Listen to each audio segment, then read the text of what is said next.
میں نے تقریر کے شروع میں عرض کیا کہ دنیا میں کوئی بندہ بھی میلاد النبی کا منکر وہ یار جڑا بندہ میلاد النبی کا منکر ہے وہ کافر ہے.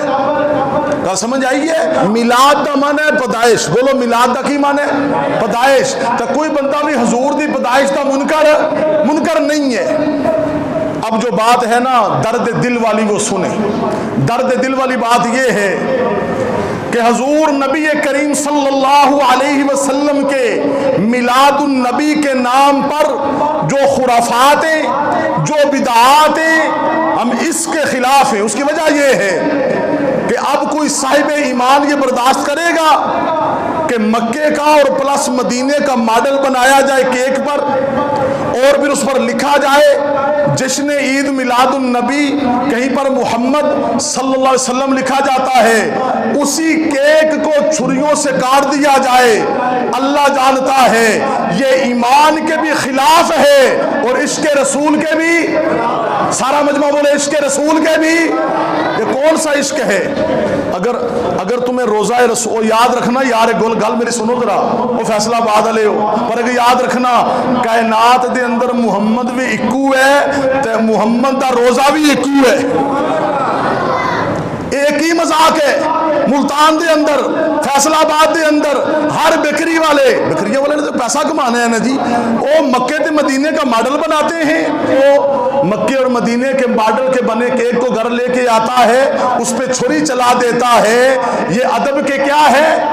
یہ ادب کے خلاف ہے. یاد رکھنا اللہ کا گھر کوئی معمولی گھر نہیں. حضور کا روزہ بھی کوئی بولو معمولی روزہ نہیں ہے. جس طرح اللہ کے قرآن کا احترام لازمی ہے، اسی طرح مکہ اور مدینے کا احترام بھی کیا ہے؟ لازمی ہے. تو عید میلاد النبی کے نام پر یہ بدعات اور خرافات بالکل نہیں کرنی چاہیے، اور جو کرتے ہیں ان کو منع کرنا چاہیے. دوسری بات، یہ بازاروں میں جنڈیاں لگائی جاتی ہیں. آپ جنڈیاں لگاتے ہیں، میں ممبر رسول پہ بیٹھا ہوں، خدا را توجہ کرنا. یہ صفائی والا آیا آج سے 2 سال قبل میرے پاس ربیع الاول میں، اس نے شاپر مجھے دیا. میں نے کہا شاپر میں کیا ہے؟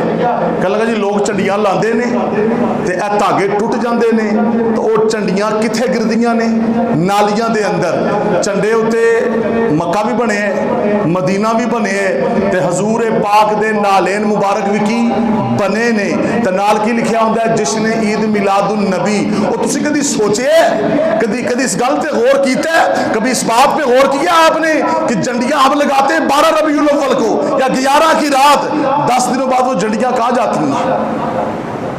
تسی تے سنبھال کے الماری بھی تے رکھ دے کوئی نہیں، یہ اسی احترام نال تے رکھ دے کوئی نہیں. وہ کبھی نالیوں میں کبھی نیچے. تو یہ بھی کیا ہے؟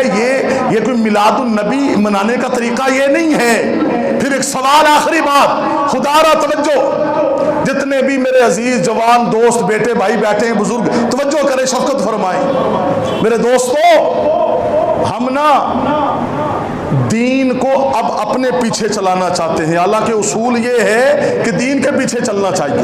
میں نے تقریر کے شروع میں کہا حضور کی آمد خوشی مناؤ، کس نے منع کیا ہے؟ نماز پڑھو، درود پڑھو، نافل درود کرو، اللہ کی راہ میں جتنا دے سکتے ہو دو، مگر خرافات نہیں ہونی چاہیے.